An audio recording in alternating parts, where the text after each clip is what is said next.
Et Loïc Magneron, je crois que vous devez partir très bientôt. Donc, je vous passe tout de suite la parole pour que vous nous donniez votre point de vue de distributeur.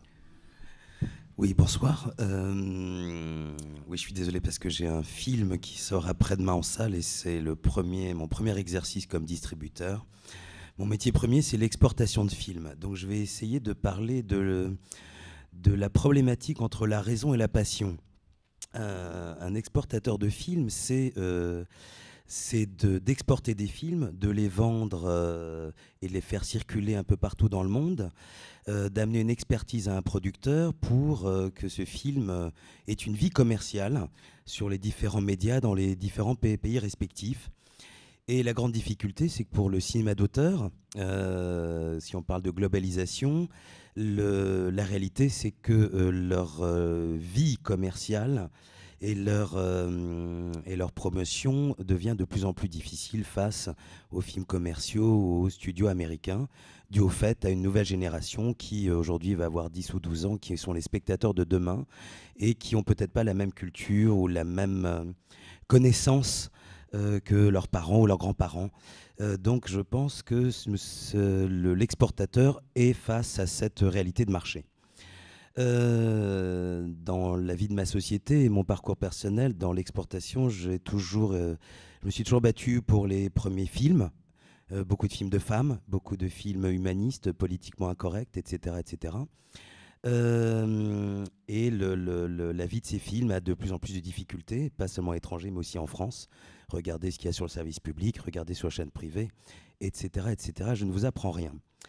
Donc, en 2011, l'Europe se rendait compte qu'il y avait aussi un souci pour la commercialisation de ces films, qui souvent, effectivement, avaient un parcours formidable en festival, mais qui, en termes d'existence commerciale, ça devenait néant.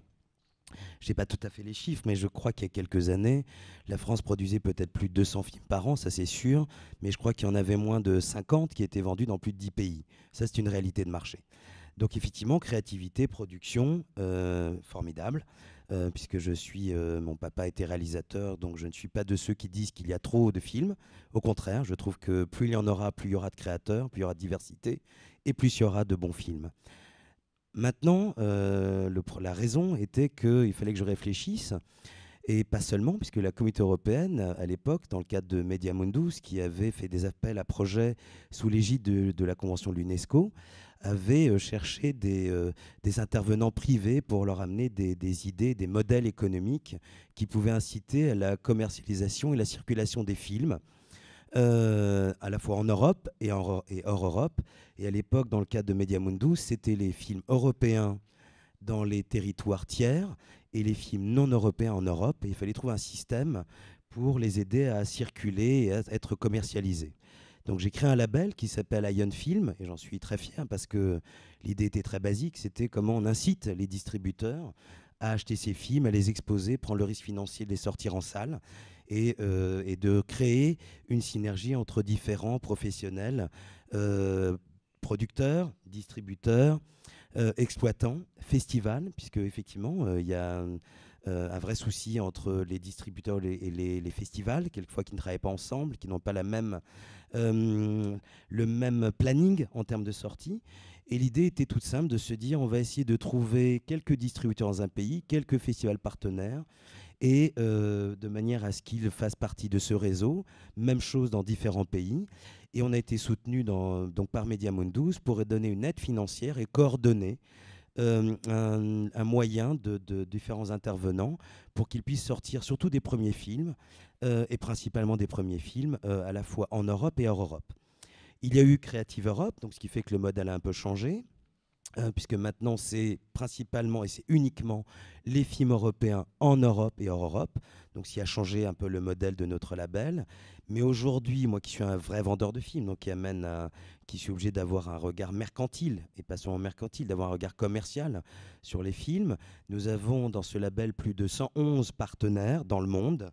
Alors exactement, il y a plus de 51 festivals, beaucoup de festivals de catégorie B, catégorie A, quelques-uns. Il y a plus de 50 distributeurs dans le monde qui sont partenaires. etc., etc. Maintenant, on a des accords avec des exploitants, quand dans certains pays, il y a des difficultés pour trouver des distributeurs. Le label a aujourd'hui plus de 60 films qui sont sélectionnés par ce network. En termes de vente, c'est absolument exceptionnel. La plupart des films sont vendus dans plus de 10 pays. Il y a des retours financiers pour les producteurs. Il y a une exposition en termes de festivals. Donc le système fonctionne. Et je reviens effectivement maintenant sur la partie des nouveaux médias. Pareil, on a fait dans certains pays, sans changer la chronologie des médias, mais des expérimentations avec, d'ailleurs même en France, en mettant des films en gratuité quelques périodes avant la sortie en salle, donc ce qui est tout à fait légal pour qu'on touche un public plus jeune, qui ont peut-être plus de mal à voir des films européens en version originale sous-titrée ou sur des sujets compliqués. Donc ça s'appelait, c'est un sous-label Ion Film qui s'appelle I Love Mondays. Et sur une année, c'est absolument formidable. Alors c'est en gratuité, hein, c'est sur des moments très précis, de 18h à minuit une fois par mois. Et en fin d'année, nous avons eu plus de 250 000 internautes qui allaient regarder ces films très compliqués. Après, est-ce que ça va générer un modèle économique? Ça, c'est la grande question. Je suis moins sûr de ça. Ensuite, sur des films qui sont peut-être un peu plus forts, comme le film que je vais sortir dans 2 jours, qui est en plus en collaboration avec Charlie Hebdo, moi-même, je ne prendrai pas le parti de mettre ce film en amont en VOD. Donc, ça dépend des films, mais c'est de l'expérimentation.